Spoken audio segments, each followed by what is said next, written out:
Hello and welcome back to another RiftGuides WildRift video. For today we are going to talk about a brief tier list adjustment for this current patch. For the first thing, we go into the jungle role, and here we want to add the AD carries to the roster. For the God tier, so the S tier, we have Tristana and Kai'Sa in the jungle role. There are also other champions we can consider, for example Varus or just generally any AD carry who's hyperscaling and has decent damage that we can put into this roster, but for this very instance we want to focus on the best picks available before they get nerfed. Kai'Sa is already on the horizon for getting nerfed in the next patch, so if you want to play this champion, you really should hurry up and get some free LPs right into your pocket at this moment. The next champion next to this is Tristana. Usually AD carries would be the hyperscaling champions, and junglers on the other hand don't really scale that hard unless you're playing AP. Tristana starts off with a decent damage and just goes stronger and stronger and stronger. This champion really needs to be on your horizon or on your radar if you want to get some LP in the jungle role, and make sure that the enemy team doesn't get this champion, because let's be honest, it's not necessarily always about having the best jungle pick, but just removing the power picks from the enemy's team.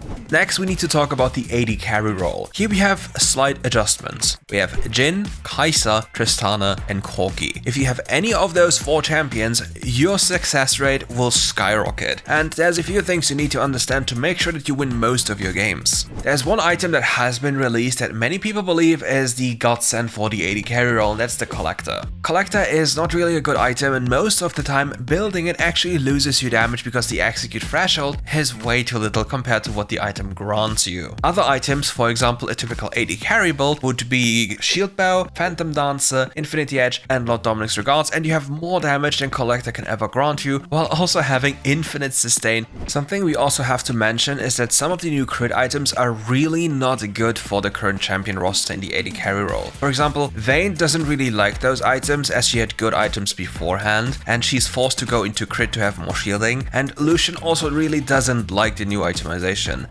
As a quick summary for everyone who just wants the key points of this video, make sure to take away the enemy's chances of getting Tristana, Jhin and Kai'Sa. If you get your hands on one of these champions, get them ASAP. And for example on Jhin, you want to play Immortal Jhin. You want to start with an Immortal Shield Bow, then transition into Infinity Edge, then Lord Dominik's Regards and then Bloodthirster. For your last item, you have complete freedom of choice. You can even have a Rift Maker because it grants you the highest damage into tanks. You can have a Spirit Visage to double down on the shielding and healing capabilities of your champion, and have some MR and HP to make you even tankier. Your primary role as an AD carry, regardless of being played in the jungle or AD carry position, is surviving. If you live through fights, you'll deal more damage and therefore more likely are going to win the game. If there's one thing that differentiates AD carry in the jungle role and in the AD carry position when they're on lane, is in the jungle role you want Phantom Dancer first to increase your clear spear and overall availability on the map, and for laning, Shield Bow will be your first item. Then you just build the other one you haven't built yet and you're good to go. And that's it, that's the adjustment, and we'll be talking about the first look at the next patch in our next video. See ya!